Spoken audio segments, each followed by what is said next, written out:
किसी ने बड़े कमाल की बात कही है कि त्याग के बिना जीवन में कुछ भी संभव नहीं है। एक सांस लेने के लिए भी एक सांस को छोड़ना पड़ता है।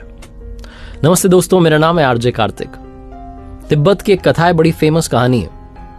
वहां पहाड़ियों के बीच में एक सरोवर था, एक तालाब था, चारों तरफ से पेड़ों से घिरा हुआ, ऊंचे ऊंचे बड़े बड़े पेड़ थे चारों तरफ। और वो जो सरोवर था वो बड़ा चमत्कारी सरोवर था। उसका गुण जो था वो अद्भुत था। उसके बारे में कहा जाता था कि अगर उसमें कोई डुबकी लगा ले, कोई स्नान कर ले, उसमें छलांग लगा के कूद जाए, जब बाहर निकलेगा तो रूपांतरित हो जाएगा, ट्रांसफॉर्म हो जाएगा, चेंज हो जाएगा। जानवर कूद जाए तो मनुष्य बन जाए, मनुष्य कूद जाए तो देवता बन जाए। ऐसा उसका गुण था। और इसके बारे में बहुत कम विद्वानों को पता था, और उन कम विद्वानों में से भी कुछ थे जिन्होंने की कोशिश की थी उसको खोजने की, लेकिन मिल नहीं पाया। बहुत ही कठिन रास्ता था, बहुत मुश्किल से वो मिल नहीं पा रहा था। लोग ढूंढने तो जाते थे, वापस आ जाते थे। एक दिन एक सज्जन को, एक विद्वान को वो सरोवर मिल गया पहाड़ियों के बीच में। बिना देरी के वो पेड़ पर चढ़ते उन्होंने छलांग लगा दी, डुबकी लगा दी। और जब बाहर निकले तो वो मनुष्य देवता बन चुका था, देवी शक्तियों से संपन्न हो चुके थे, देव रूप में आ चुके थे। ये सारा जो सीन था, दृश्य था, ये पेड़ पर बैठा हुआ बंदर बंदरिया का जोड़ा देख रहा था। उनका दिमाग ठनका। उन्होंने कहा, देखो हमारी आंखों के सामने इतना चमत्कारी सरोवर है, हमें पता ही नहीं है, हमने अब तक डुबकी क्यों नहीं लगाई, देखा। वो मनुष्य गया और देवता बनकर निकल गया। आपस में बात करने लगे बंदर बंदरिया। बंदर ने बंदरिया से कहा कि हमें किस बात की अब देरी है, हम भी कूद जाते हैं। तो बिना देरी के, बिना समय गंवाए दोनों ने छलांग लगा दी। चमत्कारी सरोवर था, चमत्कार हुआ। दोनों मनुष्य रूप में बाहर निकले। बंदर पुरुष बन गया था, बंदरिया सुंदर महिला बन चुकी थी।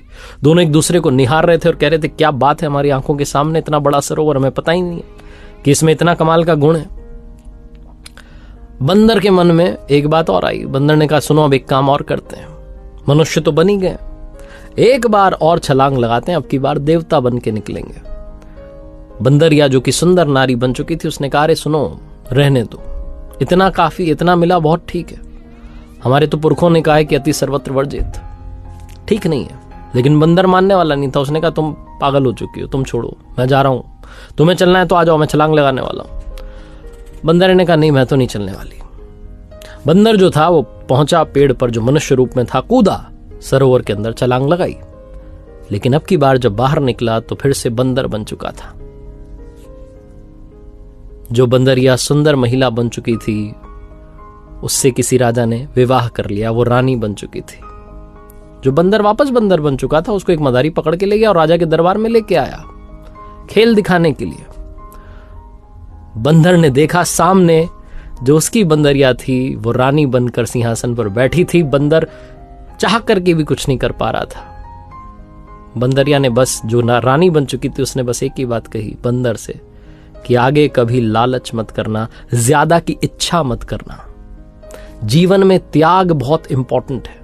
एक लिमिट के बाद में खुश होना बहुत इंपॉर्टेंट है। संतुष्टि ढूंढना बहुत इंपॉर्टेंट है। हम में से बहुत लोग ज्यादा और उसके पीछे भाग रहे होते हैं, और जो मिला होता है उसे भी जी नहीं पा रहे होते हैं। इस बात को सोचिएगा जरूर। एक बार फिर से वही बात कहूंगा जो अक्सर आपसे कहता हूं, ऊपर वाले के आशीर्वाद, अपनी फैमिली के प्यार और अपनी मेहनत के साथ कर दिखाओ कुछ ऐसा कि दुनिया करना चाहे आपके जैसा।